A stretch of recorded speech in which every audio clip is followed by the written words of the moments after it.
Assalamualaikum warahmatullahi wabarakatuh. Perkenalkan, nama saya Sinta Aprilia. Saya dari Prodi Pendidikan Ekonomi semester 7. Di sini saya akan membuat video ujian akhir semester dengan mata kuliah studi kelayakan bisnis dengan dosen Ibu Cynthia Anissa, SPD, MPDE. Baik, di sini saya akan menjawab ada 3 pertanyaan.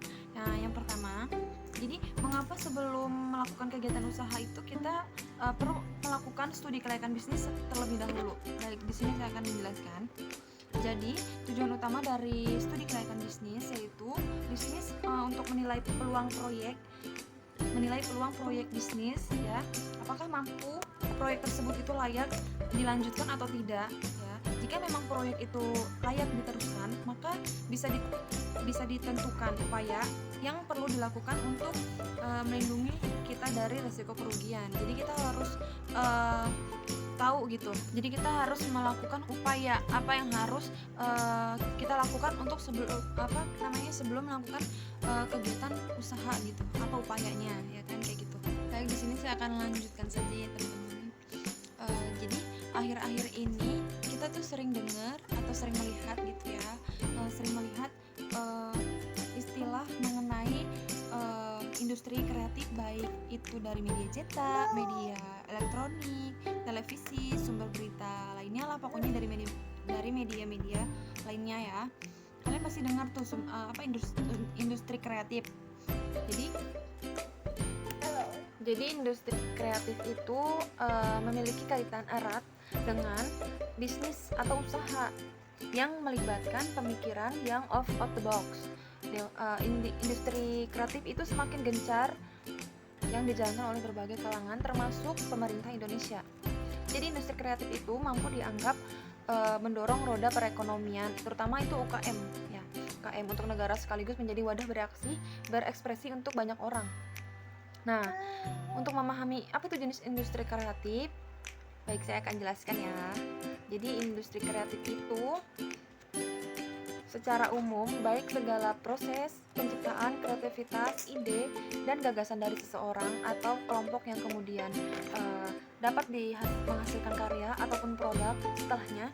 Jadi industri kreatif itu sendiri merupakan penggabungan dari dua kata, yakni industri dan kreatif ya. Jadi dalam Kamus Besar Bahasa Indonesia, industri itu merupakan kegiatan memproses atau mengolah barang dengan menggunakan sarana dan peralatan. Sedangkan kreatif itu yaitu kata sifat yang mencerminkan bahwa seseorang atau kelompok terkait memiliki daya cipta yang kemampuannya itu untuk menciptakan sebuah produk gitu. Jadi kreativitas yang dihasilkan oleh seseorang ataupun kelompok tersebut itu nantinya diharapkan dapat membantu pertumbuhan perekonomian serta dapat membuka lapangan pekerjaan baru bagi masyarakat yang membutuhkan. Maka dari itu, industri kreatif itu merupakan bidang penting yang harus terus berkembang dalam perkembangannya dengan seiring berjalannya waktu gitu. Dan perlu dibangun bersama-sama dalam perkembangan karena merupakan salah satu penopang perekonomian negara. Industri kreatif yaitu berbagai kegiatan ekonomi yang dihasilkan dari sebuah pemikiran, ide, atau gagasan berdasarkan talenta, skill, dan juga kreativitas tiap individu. Nah, jadi bisa dikatakan bahwa jenis industri kreatif itu tidak hanya produk yang hadir secara fisik saja, tapi namun produk seperti jasa bisa dibilang sebagai jenis industri kreatif, asalkan memiliki andil dalam pergerakan roda ekonomi. Nah, jenis industri kreatif ini sangat bergantung pada mutu sebuah SDM karena hasil pemikiran kreatif itu hanya bisa muncul dari individu yang memiliki akal dan kemampuan bernalar. Itulah mengapa ketika terjun ke dalam industri kreatif, kan di sini kalau menurut saya pendapat saya apa yang harus dilakukan seorang terjun dalam dunia usaha ataupun bisnis. Jadi menurut saya itu mengapa kita ketika terjun ke dalam industri kreatif kita akan bertemu dengan berbagai individu cerdas yang memiliki skill mumpuni dan ide cemerlang.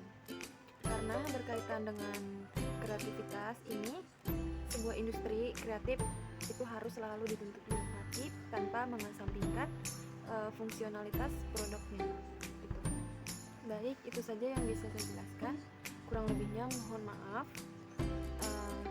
Terima kasih. Wassalamualaikum warahmatullahi wabarakatuh.